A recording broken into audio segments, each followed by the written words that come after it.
है? अरे क्या कहना है, कुछ कह दूं? अच्छा है, कह दूं कि दे दूं? दे दो सारा थोड़ा कुछ से बचा के रखूं। अच्छा तू भैया कैसे? अरे तोड़ी डालई करी हैया।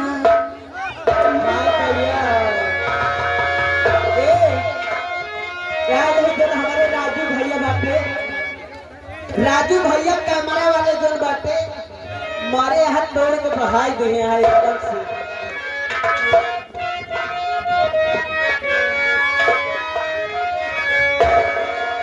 अभी तोड़ डालई करी हैया नशे मखिया, वो तोड़ डालई करी हैया नशे मखिया, तोड़ डाल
सही कहा था।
काय की समय होते हैं वो घरों चले का है।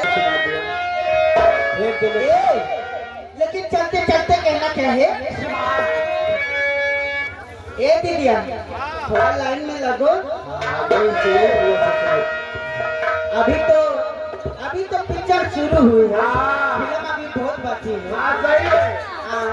लेकिन ये बताइए, आज मैं आपसे एक बात पूछना चाहती हूँ। आपकी सुहाग वाली रात वाली बात पूछना चाहती हूँ। सच्ची पूछो।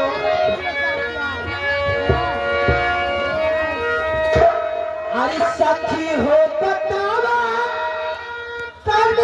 ससुर के बात हो